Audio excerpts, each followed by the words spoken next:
അപ്പൊ 1 കിലോ ചാളയാണ് ഞാൻ എടുത്തിരിക്കുന്നത്. ഇതിലേക്ക് ഞാൻ 1/2 സ്പൂണ് മഞ്ഞൾപ്പൊടി ഇട്ട് കൊടുക്കുന്നുണ്ട്.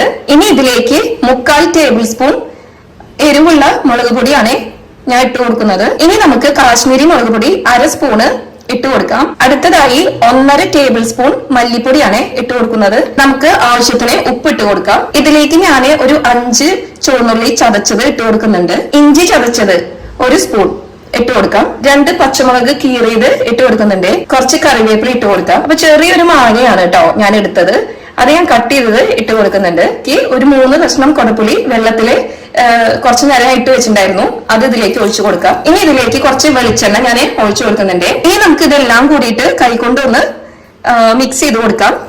ഇപ്പൊ നമ്മുടെ ഈ കൂട്ടൊക്കെ എല്ലാ മീനുമേയും നന്നായിട്ട് പിടിച്ചിട്ടുണ്ട്. 1.5 തേങ്ങയുടെ പാലാണ് കേട്ടോ ഇത്. നമുക്ക് ഇതിലേക്ക് തേങ്ങാപ്പാല് ഒഴിച്ചു കൊടുക്കാം. ഒന്ന് ചെറുതായിട്ട് ഒന്ന് മിക്സ് ചെയ്ത് കൊടുത്തതിന് ശേഷം നമുക്ക് ഇനി തീ കത്തിക്കാം കേട്ടോ. അപ്പൊ ഇതുവരെ നമ്മൾ തീ കത്തിച്ചിട്ടില്ല, ഇനി നമുക്ക് തീ കത്തിക്കാം. അപ്പൊ ആദ്യത്തെ ഒരു 5 മിനിറ്റ് നമുക്ക് ഇത് ഫുൾ ഫ്ലെയിമിൽ ഇട്ടിട്ട് വേവിക്കാം കേട്ടോ. പിന്നെ നമുക്ക് ലോ ഫ്ലെയിമിലേക്ക് ആക്കാം. അപ്പൊ ഞാനിവിടെ മൂടി വെക്കുന്നുണ്ട്.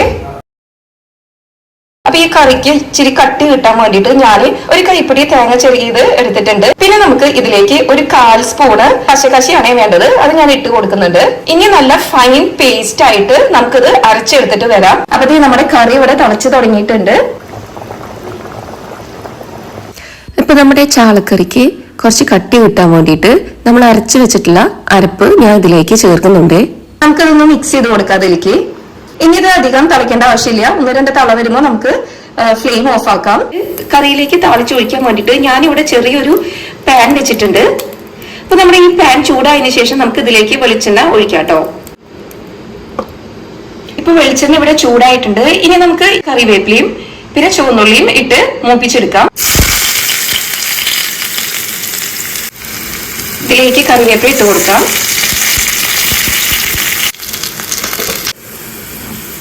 ഇനി നമുക്ക് ഇതിലേക്ക് ഒരു 1/2 സ്പൂണ് കാശ്മീരി മുളക് പൊടി ഇട്ട് കൊടുക്കാം. നമുക്കിനി ഇത് ഫ്ലെയിം ഓഫ് ആക്കിയിട്ട് കറിയിലേക്ക് ഇത് ഒഴിച്ചു കൊടുക്കാം കേട്ടോ. ഈ ഉള്ളിയും വേപ്പിലയും കാച്ചുന്ന സമയത്ത് കാശ്മീരി മുളക് പൊടി ആഡ് ചെയ്യുമ്പോൾ നമ്മുടെ കറിയിലേക്ക് കുറച്ച് കളർ കിട്ടും. അതിന് വേണ്ടിയിട്ടാണ് ഞാനിത് ആഡ് ചെയ്തത്. പിന്നെ ഒരു നല്ലൊരു സ്വാദുമാണ് കാശ്മീരി മുളക് പൊടി ആഡ് ചെയ്യുമ്പോൾ. ഇനി നമുക്ക് ഫ്ലെയിം ഓഫ് ആക്കാം. ഇനി ഞാൻ കറിയിലേക്ക് ഇത് കാച്ചൊഴിക്കുന്നുണ്ട്. അപ്പൊ നമ്മൾ ഇന്ന് തയ്യാറാക്കിയിട്ടുള്ള രുചികരമായ നാടൻ സ്റ്റൈലുള്ള നമ്മുടെ ചാളക്കറി ഇവിടെ റെഡി ആയിട്ടുണ്ട്.